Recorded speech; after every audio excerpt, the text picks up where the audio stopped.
Now, hello there, and I do hope you're all well. Now, is this the best powerful and passionate speech in Parliament yesterday? Oh, this was during the vote of no confidence in our government nonsense.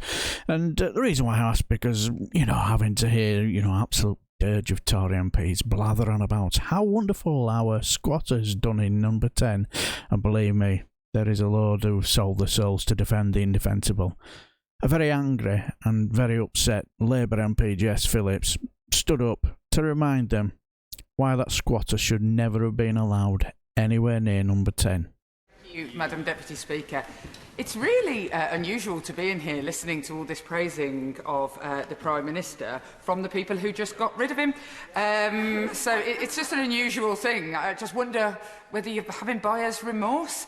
There is one thing about why our Prime Minister was got rid of, in very heartfelt letters by the people opposite.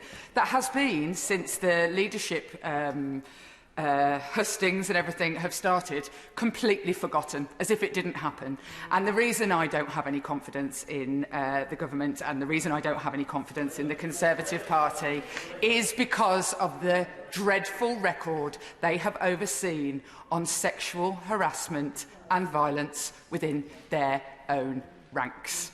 Since I was elected to this House, 2 members of the Conservative Party have gone to prison for perpetrating sexual crimes. In one of those cases, I repeatedly begged various people with power, whether it was the Chief Whip on their side of the House, to intervene, to stop, to not give him the whip back, telling them how serious the accounts I had heard. Every single time, it was ignored. Also, if you'd like to intervene on me, I'm more than happy to explain the very fine details.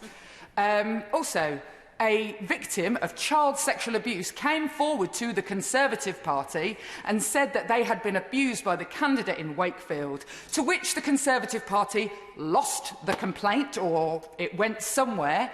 He was then elected. He is now in prison for sexual crimes. This is deeply serious.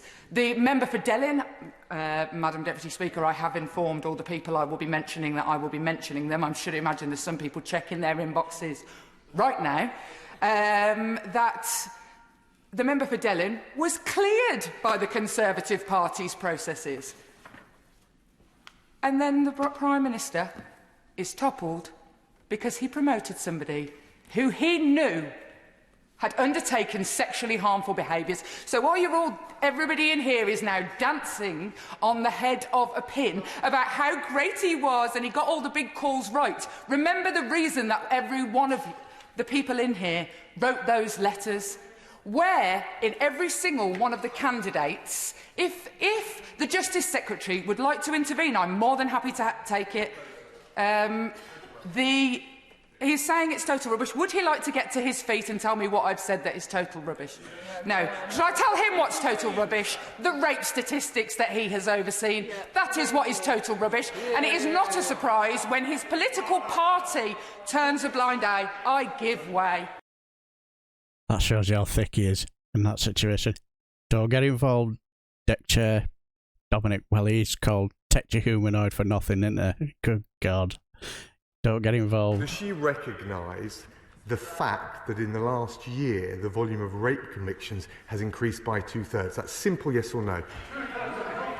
The convictions, but how is the charging, Secretary of State? Again, I'm happy to take the intervention. Has this charging gone up or down? We currently have a rape rate of 1.3% of rapes that come forward are charged. And it doesn't surprise me when the institution that is currently in government turns a constant blind eye to sexual misdemeanours of the people. So there's a lot of people who have mentioned anti-Semitism in this debate today because you're all desperate to make this about there being something wrong with the Labour Party. However, when the Labour Party was holding a leadership election, every single candidate was asked, what will you do to stamp out anti-Semitism? And rightly so. It is absolutely vital that we were held to account. So what did any one of the candidates do when the member, I can't remember where, pinch you by name, I can't remember where. Order. I have given the honourable lady quite a lot of leeway. We are here discussing matters that are or will be sub judice, perhaps, and I think the honourable lady knows what to do. Just let's guide in a different direction. I'd like to know what the Chancellor of the Exchequer of the time did when the member for Tamworth was given the position. I'd like to know what the Foreign Secretary did. Did they all sit back? I wouldn't have. I would never have sat back. I want to know what every one of the candidates who wants to be the Prime Minister did when that happened, and I want to know what the Conservative Party is going to do about its institutional problem where it cannot deal appropriately with complaints independently about sexual harassment. I have absolutely no confidence. Now I have to say, you can agree with Jess Phillips politically or not. That's not the issue here. What she said at the end is absolutely spot on. Where were these people when this guy was given a place in the government? Where were they?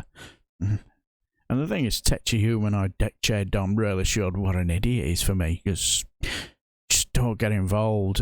Jess Phillips clearly was desperate for him to jump up and say something, and you could tell she would clearly just eat him up for breakfast and then just chew him out and leave him like a bloody heap on the floor, because he's that stupid, isn't he?